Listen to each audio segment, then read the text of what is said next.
आपने देख लिया, लिखा है स्क्रीन पे, ये आता है सबको? क्या है? बेटी बचाओ। सबसे पहले जो चैलेंज है हमारे सामने वो बेटी को बचाना है। जब बात जाए तो फिर पढ़ाना है। अगर मुद्दा, ऑब्जेक्टिव, गाइड, मकसद वो आपके सामने पेश करेंगे। वाइस प्रिंसिपल साहब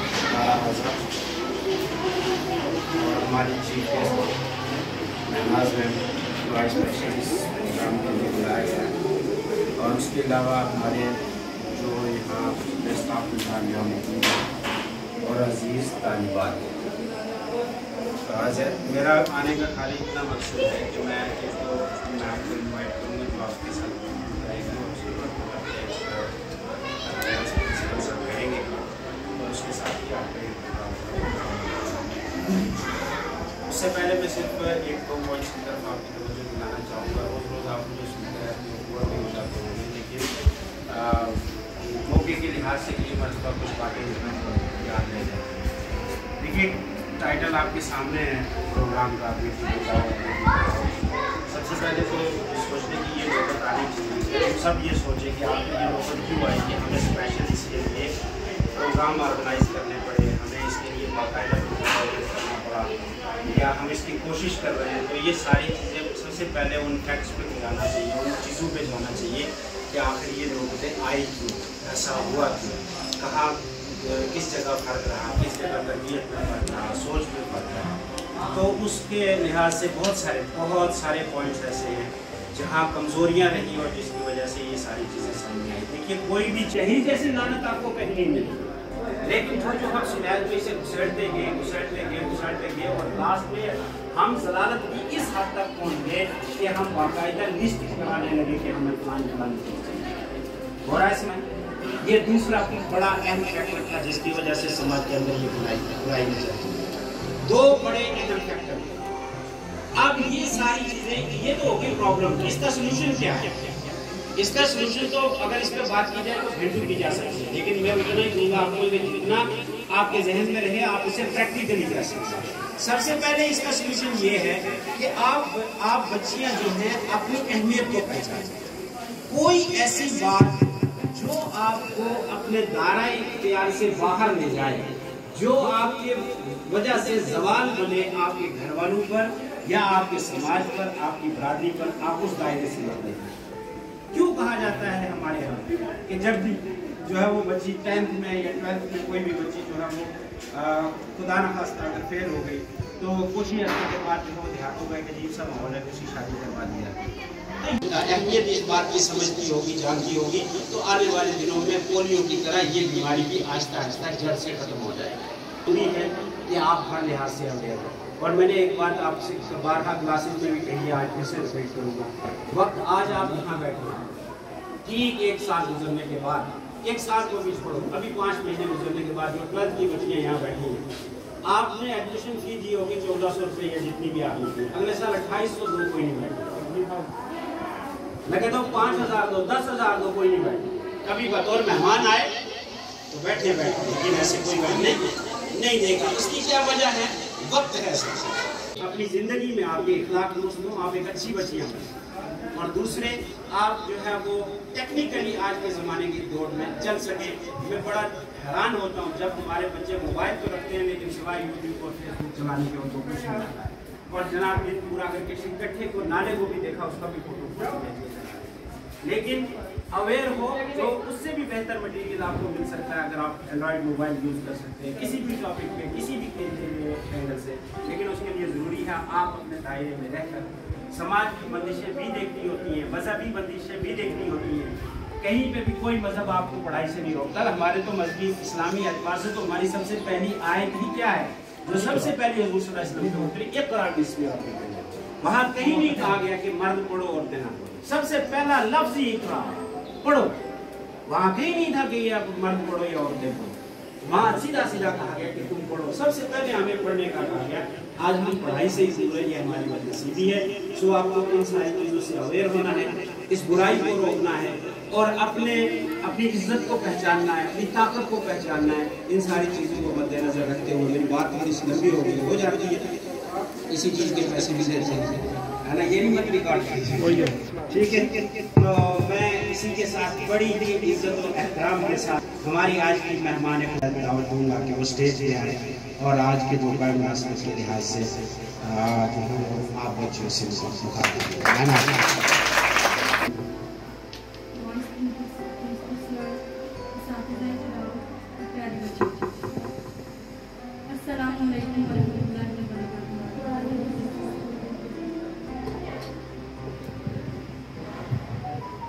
साथीज़ा ने इस मौजूद के ऊपर आपने रखा हुआ टाइटल बेटी बचाओ बेटी पढ़ाओ।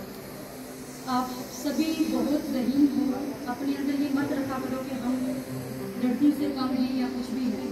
कोई किसी से कम नहीं होता, बस अपने अंदर एक जज्बा रखना चाहिए आपको और एक हुनर होना चाहिए आपके अंदर कि आप किसी हद तक अच्छे मुकाम पे हासिल करें। जैसा कि आज मैं ज़्यादा कुछ ना कहना चाहती हूँ, साहिबान की शुक्रगुजार हूँ कि उन्होंने मुझे इस काबिल समझा और मुझे यहाँ पे बुलाया।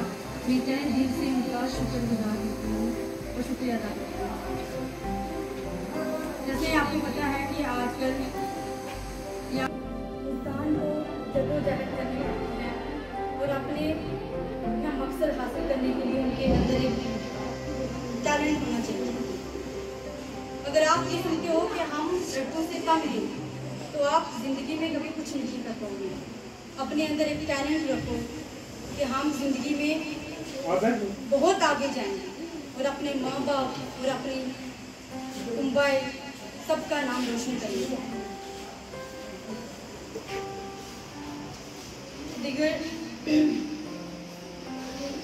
हमें चाहिए कि हम अपने माहौल में एक अच्छी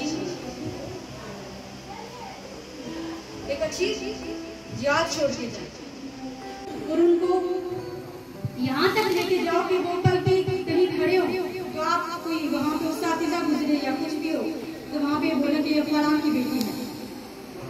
अपने अंदर वो जज्बा पैदा करो। कोई किसी से कम नहीं होता है, सिर्फ इंसान को उस मकसद को हासिल करने के लिए आपने एक नेक रास्ते पे जाना है। ये नहीं कि आपको कुछ बताया जाए और आप कहीं और रास्ते पे निकल जाए। यही तालीम दो कि हमारे बेटी को बढ़ाना चाहिए। बेटी मेरे से कम नहीं होती है।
बिस्मिल्लाहिर्रहमानिर्रहीम।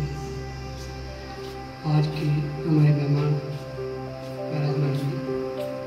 मेरे हमेशा पसंद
खड़ा है।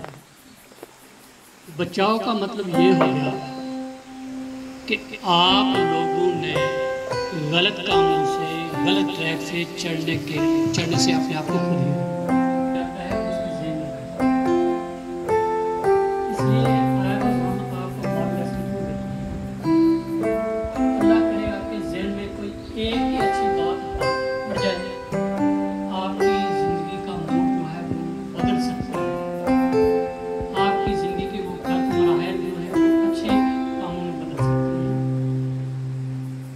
इसलिए पहले जो लिखा हुआ है बेटी बचाओ, इस पे आपने गौर करना है, घर पे भी जाके गौर करना है और घर में ये बातें नहीं करनी है कि आज हमारे स्कूल में ये प्रोग्राम हुआ, हमें ये सबक दिया है।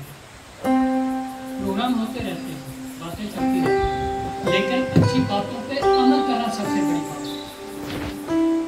जितने भी अवसर दिया है उन्होंने बढ़ चढ़ कर अच्छी से अच्छी बातें की और मुझे ये उम्मीद है कि ये आप लोगों के ज़हन में उतर जाएंगे। बाकी दूसरा टॉपिक रहा बेटी पढ़ाओ। पढ़ने का मकसद ये नहीं कि आपने किताबें ली, स्कूल आ गए, आपको टीचर ने काम दिखाया, उसमें आपने काम उतारा, देखा या नहीं देखा, घर में जाके बुक्स बंद करके रख दी। पढ़ने का मतलब ये है कि आपके ज़िले जो भी चीज़ें लगाई गई हैं उनको अपने ज़हन में उतारना, चाहे वो दुनियावी तालीम है, चाहे वो दीनी तालीम है, चाहे वो सोसाइटी में अच्छे काम जो हो रहे हैं उनको अपने ज़हन में उतारना, अपने घर में जो अच्छे काम हो रहे हैं उनको अपने ज़हन में उतारना और उनको पूरी तरह से अपने ज़हन में जज़ब कर देना। तब ही आप लोग जो है कल के आने वाले इस कौम के मेहमान बन सकोगे, तो आप कामयाब बन सकोगे, वरना बिना नाकामी के कुछ।